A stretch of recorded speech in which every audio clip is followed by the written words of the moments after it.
যি আচলতে নিজৰ চৰিত্ৰ বনাব লাগিছিলে তেওঁৱে আটাইতকৈ দুষ্ট চৰিত্ৰৰ মানুহ। সেই আটাইতকৈ দুষ্ট চৰিত্ৰৰ মানুহজনে আজি অসমৰ মানুহক কি চৰিত্ৰ পাঠ পঢ়াব?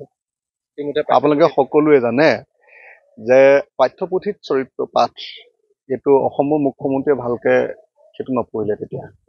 সেইকাৰণে তেওঁৰ চৰিত্ৰই আটাইতকৈ দুচৰিত্ৰ অসমৰ মানুহৰ ভিতৰত। অসমৰ মানুহৰ আটাইতকৈ ডাঙৰ ডাঙৰ কেলেংকাৰী কেইটাতে তেওঁৰ নাম আছে। APSC কেলেংকাৰীত তেওঁৰ নাম উত্থাপন হৈছিলে। 1000 কোটি টকাৰ উত্তৰ কাছাৰ কেলেংকাৰীত তাৰ নাম উত্থাপন হৈছিলে। আপোনালোকে সকলোৱে জানে যে সাৰদা কেলেংকাৰীত তেওঁ ৰাজসাক্ষী কেতিয়া হয়? যেতিয়া তেওঁ কেলেংকাৰীটোত জড়িত থাকে হয়, মই জড়িত আছিলো, গতিকে মই এইটো বিষয়ে ক'ব পাৰোঁ। ৰাজসাক্ষী, তেওঁ নিজে জড়িত আছিলে সাৰদা কেলেংকাৰী। তাৰপিছত আপোনাৰ জানেই সিটো কেলেংকাৰী কি কয়, আপোনাৰ পানীৰ কেলেংকাৰীটো কি কয়, আপোনাৰ লুই বাৰ্জাৰ কেলেংকাৰী।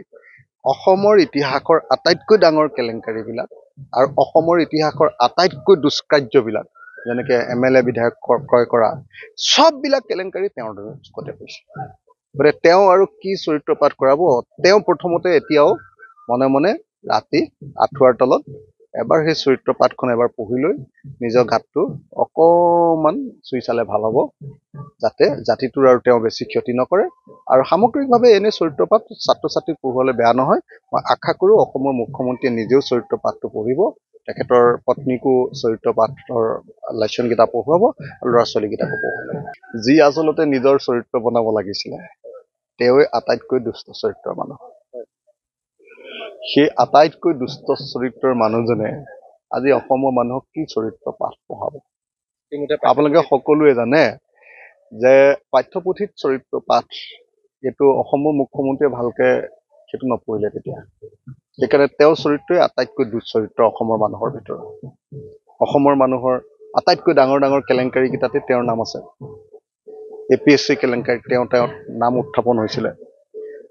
1000 কোটি টকাৰ উত্তৰ কাছাৰ কেলেংকাৰীত তাৰ নাম উত্থাপন হৈছিলে। আপোনালোকে সকলোৱে জানে যে সাৰদা কেলেংকাৰীত তেওঁ ৰাজসাক্ষী কেতিয়া হয়? যেতিয়া তেওঁ কেলেংকাৰীটোত জড়িত